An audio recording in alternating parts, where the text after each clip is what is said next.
Live from WTVO Rockford and your home team. Eyewitness News at 5 starts now. The man accused of killing a McHenry County Sheriff's deputy at a Rockford hotel will not face charges in Winnebago County. State's Attorney Jay Hanley explains how the deputy's family was part of that decision. A gift given to Rockford's Midway Village kicks off a treasure hunt. The man in the portrait inspires others to look deeper into the city's past during Black History Month. And in honor of Black History Month, the company gives back to Rockford students. We take a look at a donation with a special connection to the celebration. Good evening, I'm Eric Wilson. Mimi Murphy is off. The man who shot and killed a McHenry County Sheriff's deputy will not face another trial. Winnebago County State's Attorney Jay Hanley dropped pending charges against Floyd Brown. Sheriff's Deputy Jacob Keltner was killed in March 2019 outside a Rockford hotel. He was helping the U.S. Marshals execute a warrant for Brown's arrest. Brown got away by jumping from a third-story window. That's where Brown shot Keltner. In August, Brown was convicted on some similar federal charges. A jury found him guilty of second-degree murder of a federal officer. He was sentenced to 55 years in prison. Brown has not appealed the decision. The Rock County Sheriff's Office releases new dashcam video of a scary crash involving a deputy. 405, I got that vehicle. It's headed northbound in the southbound lane of 26, going into oncoming traffic. That is the voice of Deputy Samantha Valencia. This encounter happened back in March last year. The man behind the wheel sped away when deputies tried to pull him over. Deputy Valencia later located him, but the driver took off again. He drove into oncoming traffic. The chase ended with a crash.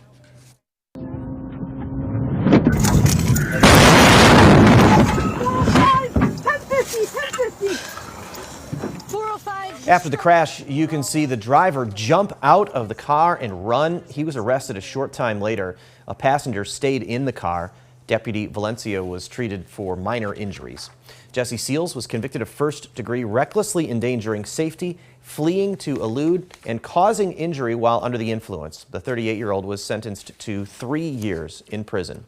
Cherry Valley has a new police chief. Village President David Schroeder announced Todd Stockberger will take over the role. Stockberger has more than 24 years of law enforcement experience. 16 of those were as chief for the village of Winnebago. He also worked as the 911 division administrator for the city of Rockford. He joined Cherry Valley as a deputy police chief last year. Stockberger takes over for current chief Roy Bethge. Bethge's retiring. Stockberger officially assumes the role March 10th. Florida Governor Ron DeSantis heads to Illinois next week to talk with police, and it's drawing some criticism. The Chicago Fraternal Order of Police Lodge has been promoting the event in Elmhurst Monday. It's only open to law enforcement. The Chicago Police Union president tells our sister station WGN he's not organizing the event, but was asked to share the invitation by DeSantis' representatives. The visit adds fuel to an ongoing feud between DeSantis and Illinois Governor J.B. Pritzker. Pritzker calls DeSantis dangerous and believes DeSantis' agenda has no place in Illinois.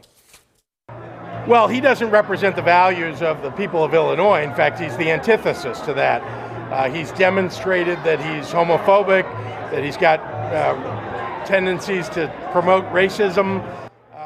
Governor Pritzker also called on elected officials and candidates to condemn Monday's event and what DeSantis stands for. Governor DeSantis' office did not respond to a request by WGN for a comment. When we hear about domestic violence, we usually think of ways to help survivors, but a new domestic violence prevention hotline focuses on the issue before it starts. A Call for Change is a first-of-its-kind service. Abusers and worried family members and friends can call to talk with trained responders. They learn about what domestic violence is, if it's happening, and how to correct it.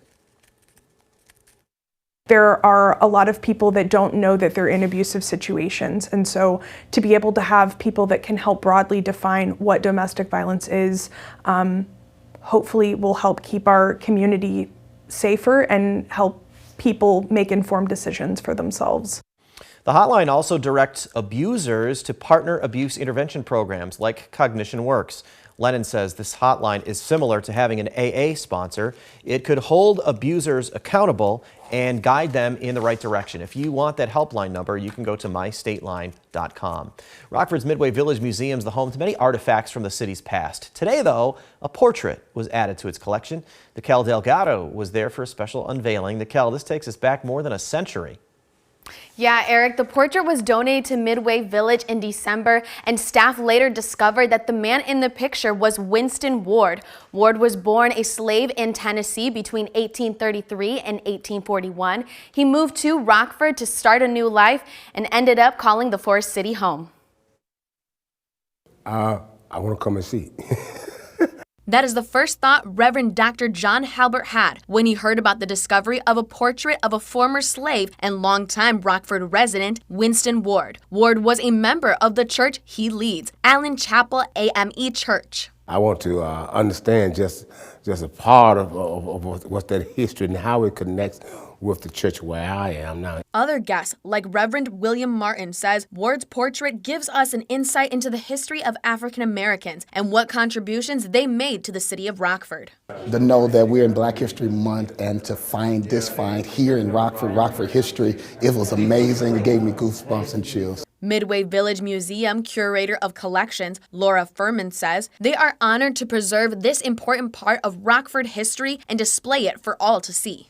Well, I think it's just a wonderful story about a resident who might have gone completely unnoticed without the preservation of this painting. That just tells us a lot more about the early residents of the Rockford's Black community. Reverend Halbert tells me he still has many questions and wants to find out more about who Winston Ward was. Probably had been lost or overlooked, but now it began to be revealed. And that gives me excitement that yes, another part. As a matter of fact, I'll probably go home and look for myself, start today. The museum is still digging to find more about Ward. They want to know if there are any descendants still in the area. You can go see the portrait yourself at Midway Village Museum Tuesday through Sunday. Eric?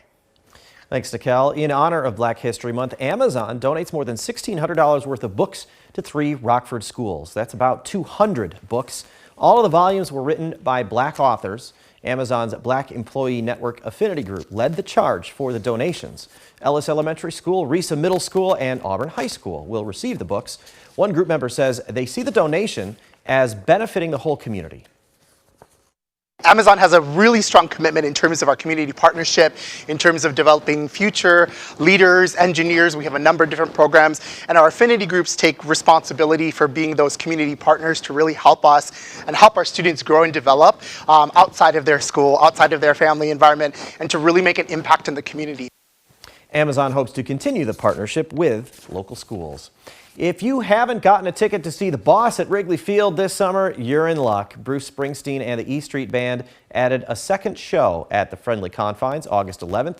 Tickets for the band's August 9th show went on sale through Cubs.com this morning. Remaining seats start at $750 apiece. Tickets for the second show go on sale February 21st at 10 in the morning. Both Ohio senators send a letter to the National Transportation Safety Board highlighting rail safety. Coming up, the letter is their response to the recent hazardous train derailment in the western part of the state. And our temperatures were a little bit cooler than yesterday after yesterday's snow, but the sunshine made it feel and look a little bit nicer out. We have some more sunshine for the weekend. A more active week settles in for the week ahead. I'll let you know when you can expect rain-free precipitation again coming up in just a few minutes. You're watching Eyewitness News, your home team with Eric Wilson, Mimi Murphy, Scott Lever, and meteorologist Jordan Wolf.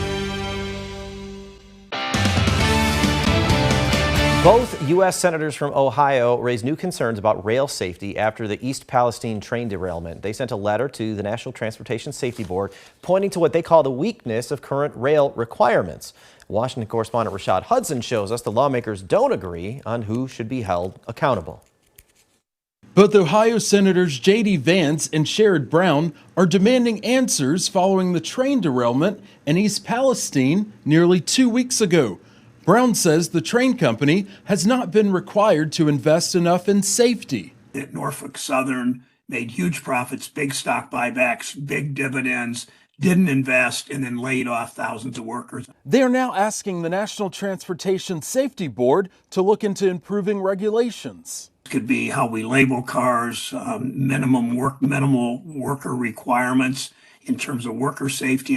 Brown says he wants to see Norfolk Southern held accountable, but Vance says the investigation should play out first before placing blame. We'll see what criminal culpability needs to happen when we learn more about what actually caused this. Vance says right now he's focused on helping people return home safely. Step one is figure out the public safety side of this. Step two is figure out the cleanup and actually get this community cleaned up properly. Before that can happen safely, testing has to be done. So far, the EPA has tested the water and air quality to allow 500 families to return. Reporting in Washington, Rashad Hudson. After a very snowy day in the state line yesterday, it was all sunshine today. When we come back, Jordan shows us there's a warm-up coming this weekend. He's next.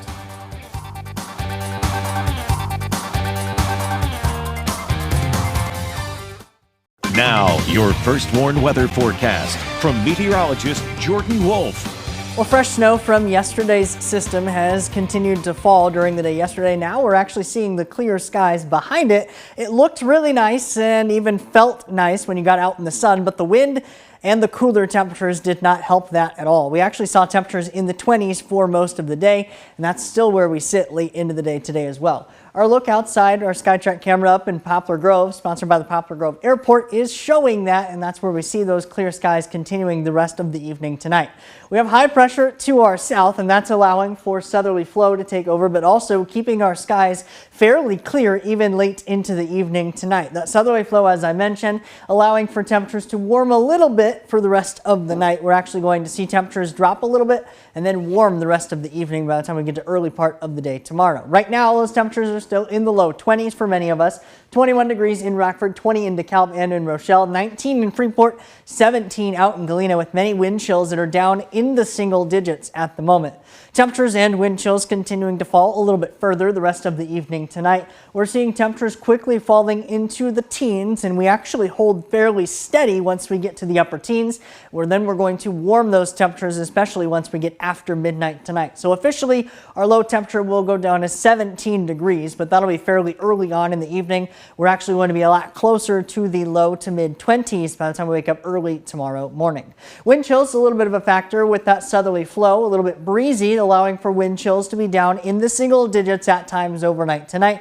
And then those wind chills, along with temperatures, will quickly warm once we get into the middle part of the day tomorrow. Seeing temperatures actually warming all the way up into the upper 30s for the day tomorrow. Some sunshine early on, and then some clouds start to fill in by the time we get into the afternoon and evening hours tomorrow. Winds still out of the southwest, keeping wind chills a little bit of a factor, especially early in the day. Those clear skies are giving way to clouds eventually, but we hold on to the clear skies the evening tonight. Temperatures rising a little bit as we get into the early part of the morning tomorrow. By the time we get to the time we wake up, temperatures are a lot closer to the mid and even lower 20s as compared to the teens, where they will be just before midnight tonight. Clouds rolling back in. We're actually not really seeing many precipitation chances outside of this particular chance late Saturday night going into Sunday, and then we have a couple more chances for the middle of the week. The first one does come in Monday, and that's when we get our first week chance for some precipitation.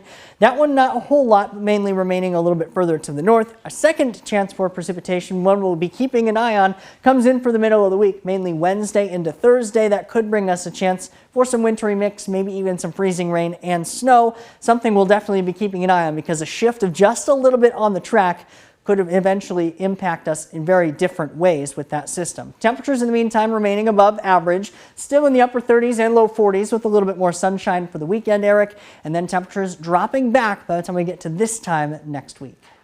Even though it didn't warm temperatures much, that sunshine felt great. Jordan, thanks. Scott Leber is in next with sports. He'll show us where our local bowlers stand after day one of the girls' state bowling tournament at the Cherry Bowl. And 2 local schools have agreed to a co-op partnership in football. Scott has the details.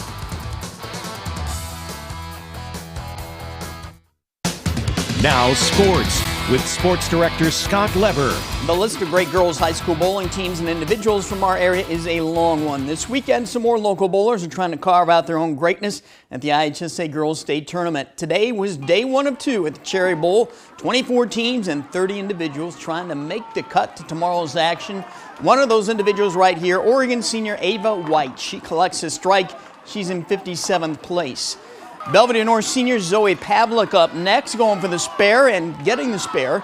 Pavlik's in 67th place. Hononegah's in the team competition. This is Emily Mulranen, a sophomore who was on her game with that role. Cassidy Davenport next. Picks up the spare for Hononegah. Piper Ennett, also from Hononegah, and she shows us the way it's done there. Caitlin Mulranen finished game 4 here strong as she gets the strike for the Indians. And her teammate, Madison Davenport, is going to do the same as she gets them all. Now, a few lanes down, it's the Harlem Huskies. Stephanie Windsor will get that 7-pin to drop there for the strike. Haley Kerr, another Husky senior, she also delivers the strike. Let's keep it going, huh? Miranda Clenz next will contribute to Harlem's cause with another strike. So let's go to those team standings right now. We see that Joliet West is the leader.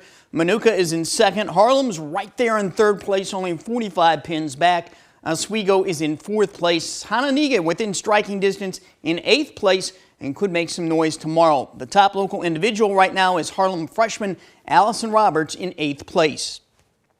Regional championships will be up for grabs tonight in girls basketball. In Class 3A at Burlington Central, Boylan will play Central. In 2A at Byron, Winnebago will face Byron.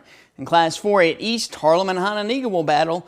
In the 4A Huntley Regional, Guilford will play Huntley. In 2A at West Carroll, Stillman Valley plays Rock Island Oleman. And in 1A at Peck and Tonica, it'll be Aquin against Peck. Reagan Holgate and I will have highlights tonight on Overtime. Reagan will also interview Lutheran boys coach Tom Goosey. And I'll bring you a story on longtime Dakota coach Gary Henefeld. That's live at 11 p.m. on Fox 39. Hey, we've got some breaking news in high school football this evening. Freeport-Aquin athletic director and football coach Todd Kramer tells me that Aquin and Orangeville have agreed to co-op in football starting this fall. Kramer says the plan is for that co-op team to continue playing 8-man football. That's what both schools did last year on their own. Kramer says they still need approval from the 8-man conference to continue to play 8-man ball. At this point, the plan is for Kramer to coach the co-op team, but that hasn't been finalized yet. That's sports. We'll be right back.